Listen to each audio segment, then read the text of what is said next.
going to move on to the next creature I thought pretty iconic, the Displacer Beast.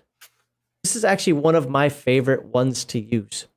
I like the Displacer Beast. There's a couple things I don't like about it that I change, but I'm not going to talk about those here because this isn't about how to change him. This is about how to use him.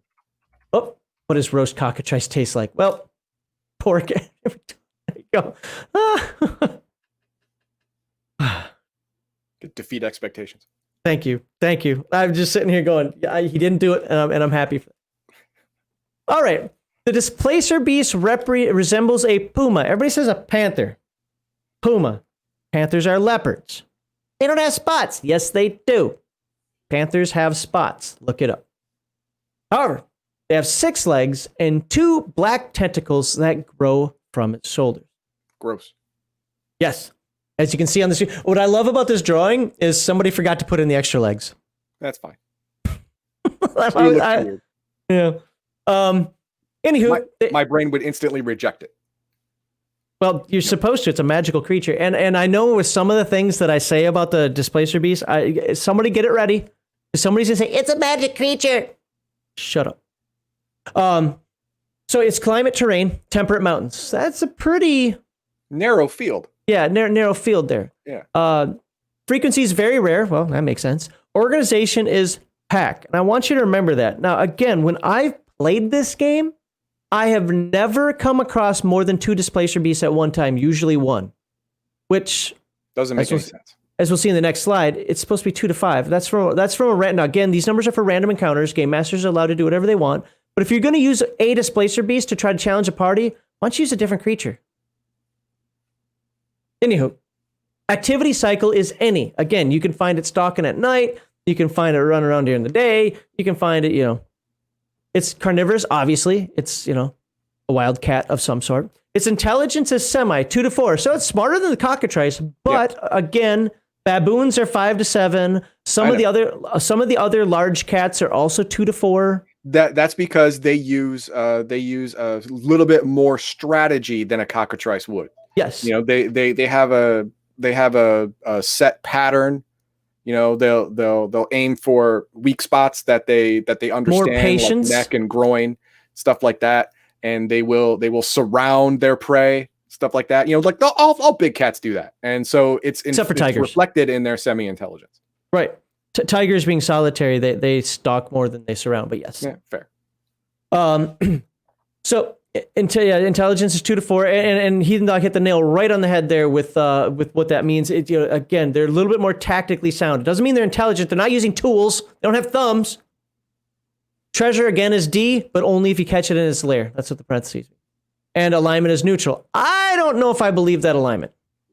Well, yeah, you have to think about it. They're not smart enough to actually have an outlook on the world. They do what they do. And that's it. It's not good. It's not bad. They eat to live. They kill you not for malice or for moral reasons. Oh, wait till I read the Displacer Beast. You might have a different opinion on that one. Okay. All right. So Displacer Beasts are very rare in habit spots far from human lands. That's a quote. Yeah. So you're not gonna, it's really hard to grow crops in a mountainous region. Well, that plus also, you're just not going to find one wandering across the road. No. I guess that's not. I meant to say, because of that, you're not going to find them just wandering across the road. Hey, kitty! So once again, you're not going to encounter one of these strange cats will wagoneering from town to town. Instead, you'll encounter them in areas that include those cliff-jumping goats, snow leopards, and the occasional yeti. Not a fun place to be anyway. Next, when encountered randomly, there are at least 2 of them. Unlike the cockatrice where you could run across a single bird, with the Displacer Beast, you're guaranteed at least 2, unless the game master is doing something weird. Next is its intelligence. This creature is semi-intelligent. To be fair, we already talked about this. I don't have to read this as notes, so we'll just skip that. But they are more intelligent than just some stupid, I jump on the first thing that moves animal, okay? So now we go to the text. The first sentence. Displacer Beast is a magical creature which resembles a puma with 2 powerful black tentacles growing from its shoulders. They are very rare and inhabit spots far from human lands. I don't care about the rest of its look. Where is it? Okay. The Displacer Beast is a fierce, savage creature which hates all life forms. It actually has the emotion of hatred. And it says it more than once in here, by the way. Highly aggressive, the Displacer Beast will attack on sight using its tentacles to inflict 2d4 points of damage to its victim. Okay. So, go back to my notes. So it's used to inflict 2d4. So the first thing we learn about these creatures is that they will attack. Again, I always put a sense of survival when it comes to animals, even mythical ones. Yes, except they gave this animal a specific emotional state from all living things. So it's going to attack for longer. Yes. And more fiercely. Yeah. And I will talk about that in a moment. Okay. But it's not going to be stupid about it. No. The Displacer Beast will at least attempt to snuff out a life force, test the waters, so to speak, before possibly retreating. Its main advantage in combat, however, stems from its magical power of displacement, which causes the Displacer Beast to appear to be some 3 feet from its actual location.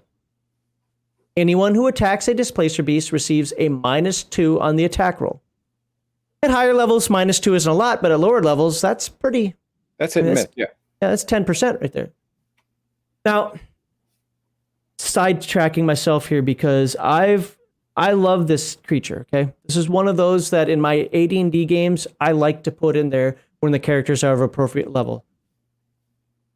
Some DMs allow characters to use ingenuity to negate the -2, such as polearm reach attacks, spin it in a circle just to keep it at bay. Looking for actual paw prints. This didn't happen, but as I'll joke about in a little bit, dumping flour on the ground to see where it's walking.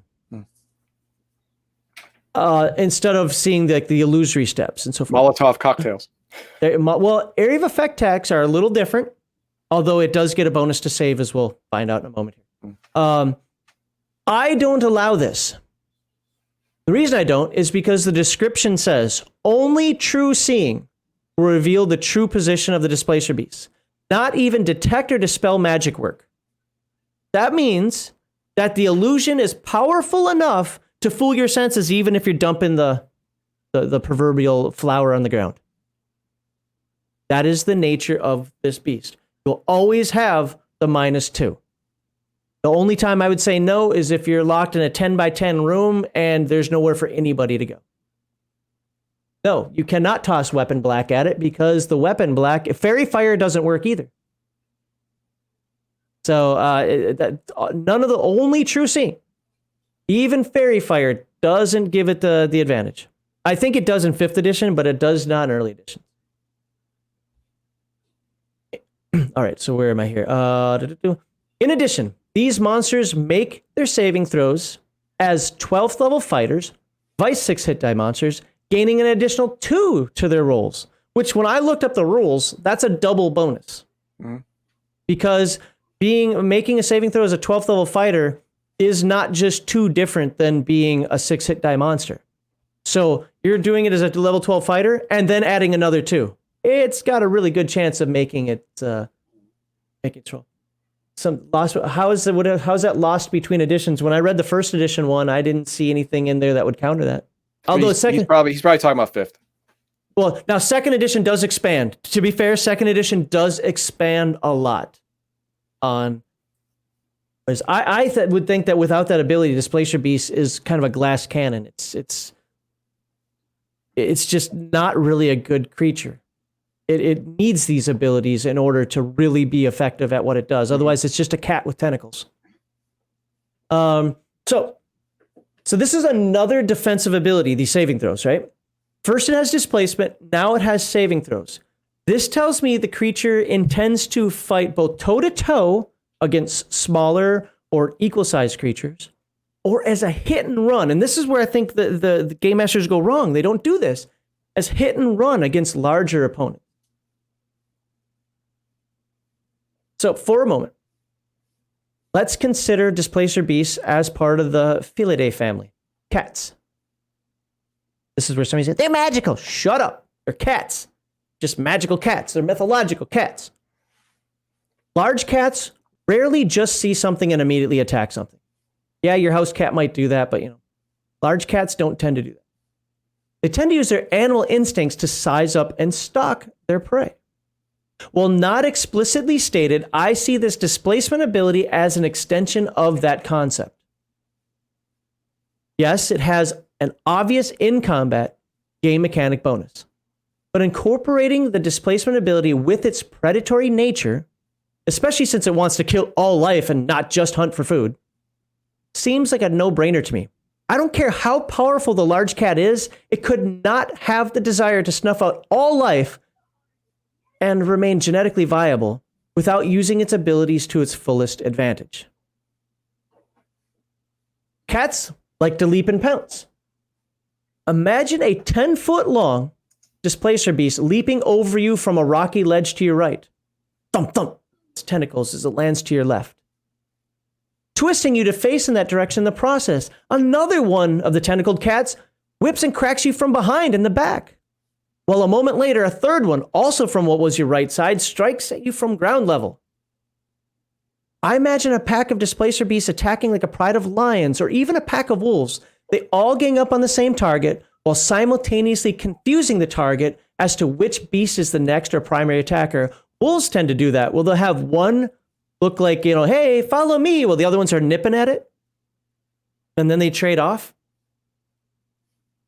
While mountains don't really allow for tall grasses or other foliage, in which the beast can fade away in order to sneak attack again, the displacement ability sort of functions in this capacity for them.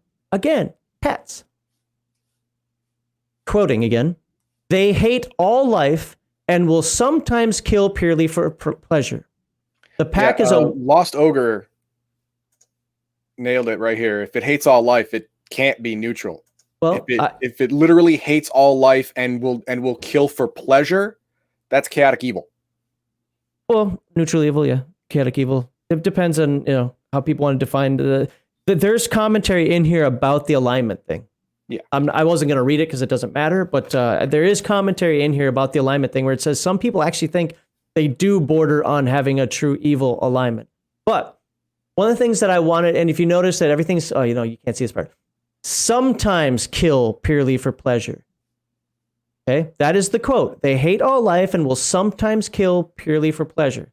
So you don't have to fight them to the ultimate death. They don't have to fight everything. They're not going to leap on a Tarrasque. Dumbest example ever, I know. But my point being is that if, as a game master, you don't want them to attack, you don't have to. Although, more often than not, they should. Especially if they think they have any chance in hell of winning. The pack is a well-run and highly efficient killing machine and have been known to make meals of orcs, goblins, and bands of men. Now, these comments tell me the Displacer Beast is not stupid. It's going to use some form of feline-esque tactics of stalk and strike, followed by either brute force or hit and run as needed. They have a high morale and an incredible hatred for life, so an individual Displacer Beast may stick around in combat longer than it probably should. Interestingly, the cats won't use their claws or bite unless near death.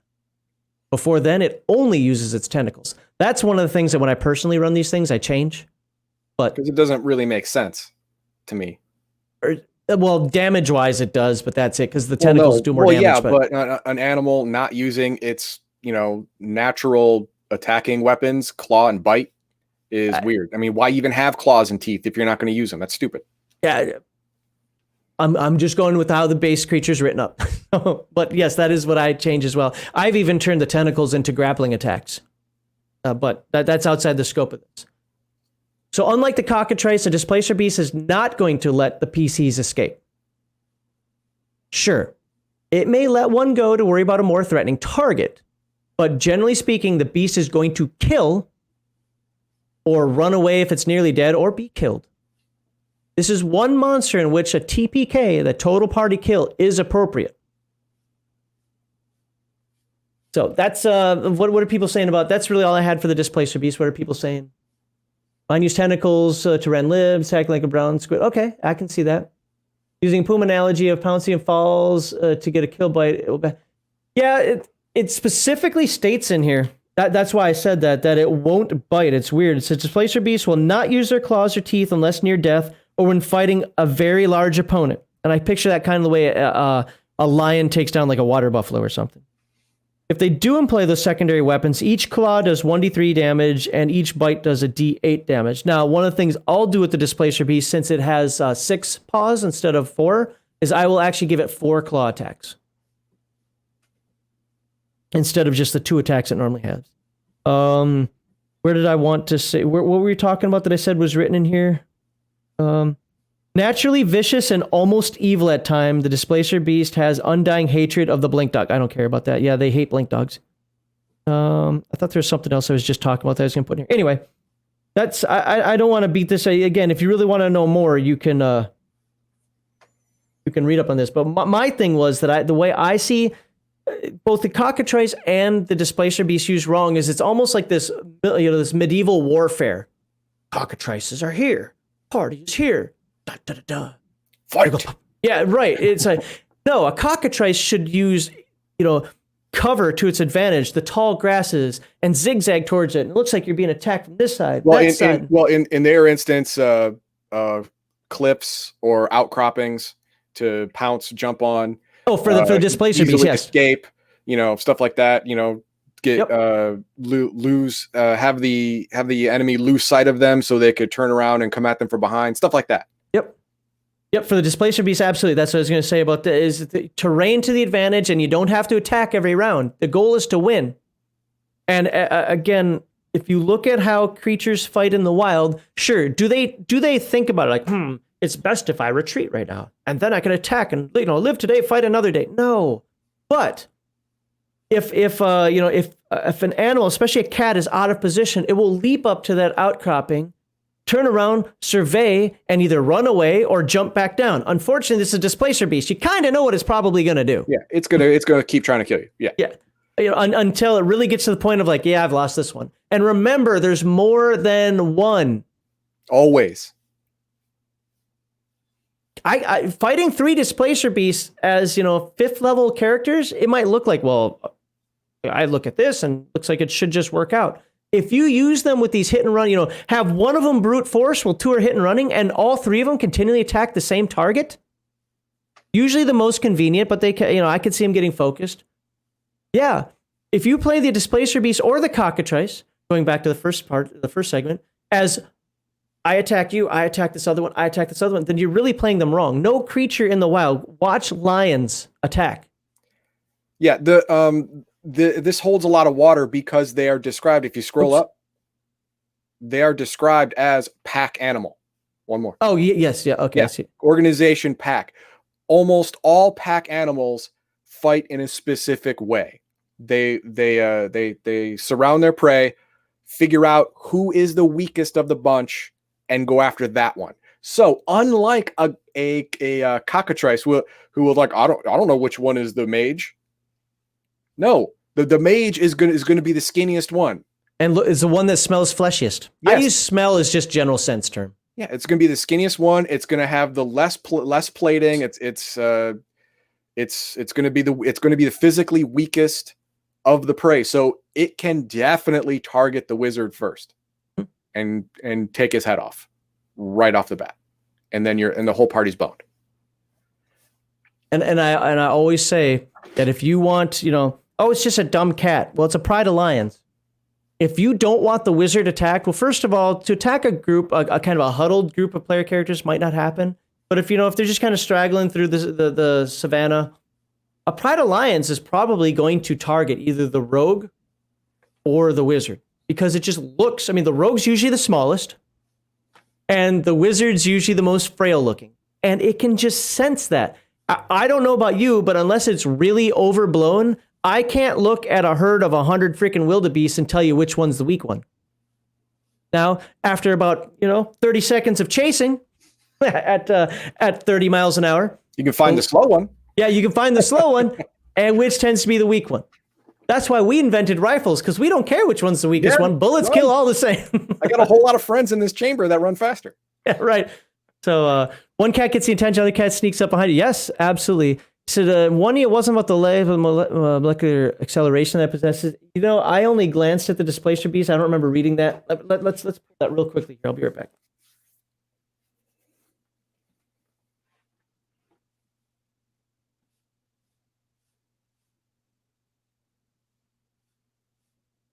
I hope it's in this first one because the second one's still on my bookshelf. Oh, you're right. This is mostly devils and demons. Crap. Oh, Displacer Beast. That's a succubus. That's a dinosaur. I never use dinosaurs in my game. No. Displacer Beast. So there's only a typical 2 little paragraphs here on this one, unlike the second edition expansion. A pack of these monsters always contains only fully grown beasts. Okay, it's still 2 to 5, by the way. Mm-hmm. The molecular vibrations of the Displacer Beast are such that it always appears to be 3 feet to the left. So yes, it does say molecular vibrations of its actual position. Thus, these monsters always cause opponents to subtract 2 from attack dice and add 2 to their dice for saving. That also makes it a physical manifestation of magic, which means it would have paw prints in both places because it's a physics type thing where it actually is in both places a little bit. Well, then I would say that's a change from first to second edition, because in second edition I wouldn't do that. It specifically says, one, it's a magical creature, and also it says only true seeing. Yeah, not even detect or what's the other one? Right. Because in many ways, if it's vibrating, causing it to look like it's in 2 places at once, in many ways it is. So only a true seeing, because it's not really an illusion, it's a trick. And true seeing sees through tricks. It sees hidden compartments. It sees things that are masked, whether it be magical or otherwise. Now, I will say in here, it doesn't say that is caused because of the legs. It just says the molecular vibrations of the Displacer Beast are such that it always appears to be 3 feet to the left. Now, I'm not going to quibble with a game master. If Shadzar, whomever, or was that Lost Ogre, either one, wanted to do that, for his game, that's your game. Your game, DM's rules, the way I always feel about it. But I'm just saying, going with the base information. If you do it that way, if you cut off the limbs, it would stop that power. If you cut off the tentacles, it would stop that power if you looked at it that way. Yeah, and it definitely does not say that even for first edition. But if that's how you want to do it, I don't take that away from a game master to make it more interesting. It doesn't say not work like that. So exactly. There you go. Yeah. And even if it did say not, what is one of the rules of Dungeons and Dragons? Your game. Use it, play it within the spirit. So